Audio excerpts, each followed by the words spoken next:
Assalamualaikum warahmatullahi wabarakatuh. Saya Korea Amalia Nurhasana Dewi, NPM 718212510 dari Fakultas Ekonomi dan Bisnis Prodi Manajemen.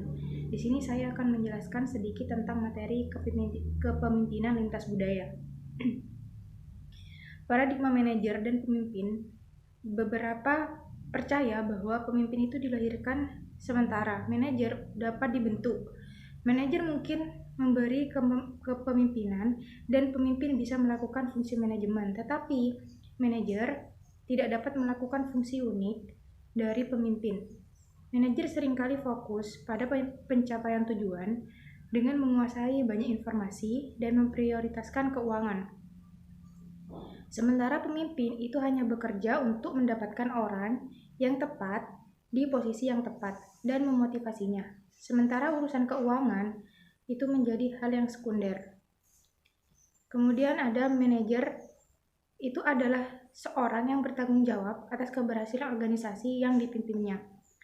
Kepemimpinan adalah sebuah proses mempengaruhi orang agar secara langsung berupaya untuk mencapai tujuan khusus. Latar belakang filosofi teori X dan Y. Yang pertama, pemimpin yang menggunakan teori X.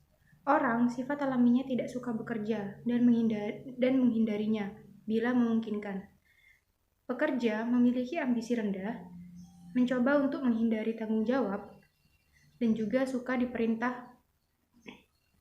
Kemudian di sini juga ada kebutuhan utama pekerja itu adalah keselamatan kerja, di mana agar mereka dapat mencapai sasaran organisasi itu diperlukan paksaan, pengendalian, dan juga pemberlakuan hukuman. Yang kedua itu adalah pimpinan yang menggunakan teori Y. Usaha yang dikeluarkan secara fisik dan mental pekerja itu adalah alami pada semua orang, sebagaimana istirahat dan bermain. Pengendalian eksternal dan hukuman itu bukan merupakan cara agar orang bekerja memenuhi sasaran organisasi. Orang melaksanakan usaha pencapaian tujuannya karena adanya dorongan dari dalam diri sendiri. Kemudian di sini ada komitmen untuk mencapai tujuan yang ditentukan oleh reward dan juga hasil dari usahanya. Dalam kondisi yang baik, sebagian besar orang itu mempelajari tidak hanya menerima, tapi juga mencari sebuah tanggung jawab. Kapasitas bekerja secara relatif ini berkaitan dengan tingginya tingkat kecerdasan seseorang dan kreativitas dalam memecahkan sebuah masalah dalam sebuah organisasi yang secara luas dialami oleh seseorang. Dalam kondisi kehidupan industri modern, potensi intelektual orang itu hanya dimanfaatkan sebagian saja. Kemudian di sini ada kepemimpinan otoriter. Kepemimpinan otoriter itu adalah penerapan perilaku kerja terpusat atau work center yang dirancang untuk mencapai tugas-tugas. Kemudian di sini ada kepemimpinan paternalistik atau menggabungkan perilaku yang berorientasi pada kerja terpusat dengan perhatian terhadap perlindungan kerja. Gaya kepemimpinan yang dapat dinyatakan yaitu kerja keras, maka perusahaan akan peduli padamu. Kemudian di sini ada kepemimpinan partisipatif atau menggunakan kedua pendekatan yang berorientasi pada kerja terpusat dan pada orang atau yang memperhatikan orang. Gaya kepemimpinan ini mendorong pekerja agar mengontrol kerja mereka sendiri. Kemudian di sini juga ada kepemimpinan paternalistik yang dimana lebih diidentifikasikan dengan kepemimpinan yang kebapakan dengan sifat-sifat sebagai berikut. Yang pertama, menganggap bahwa sebagian manusia yang tidak atau belum dewasa atau masih anak-anak sendiri yang perlu dikembangkan. Yang kedua, bersifat terlalu melindungi. Yang ketiga, jarang memberikan kesempatan bawahan untuk berinisiatif maupun mengambil keputusan sendiri. Yang keempat, itu tidak memberikan kesempatan bawahan untuk mengembangkan imajinasi dan kreativitas.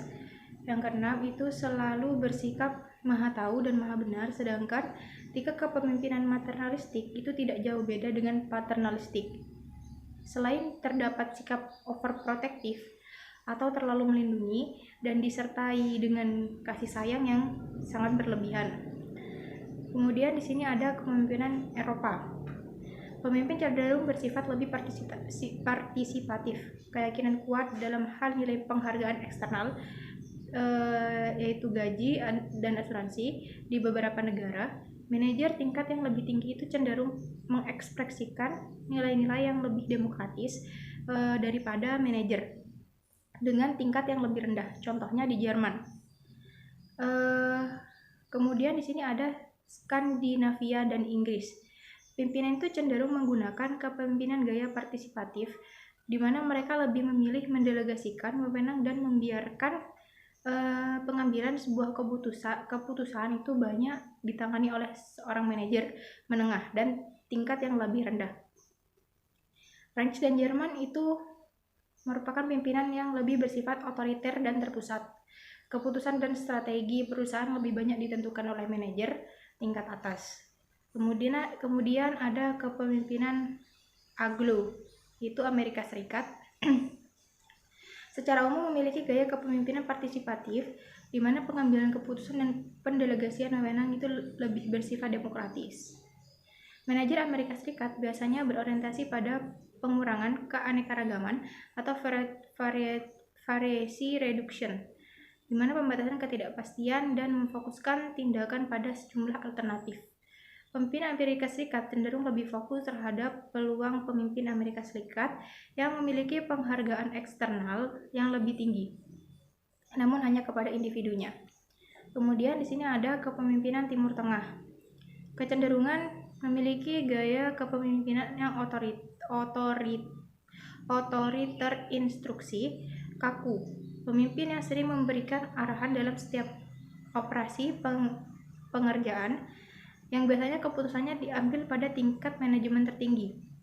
Pemimpin cenderung memilih posisi-posisi petinggi ditempati oleh sahabat karib atau orang yang jelas asal-usulnya. Interaksi pemimpin dan manajer menengah serta bawahannya itu banyak dipengaruhi oleh status sosial, kekuasaan, dan pengaruh kekeluargaan. Pemimpin cenderung enggan mengambil resiko tinggi. Kemudian di sini ada kepemimpinan Amerika Latin. Secara umum dipengaruhi oleh nilai-nilai tradisional, leluhur dan bersifat otoriter.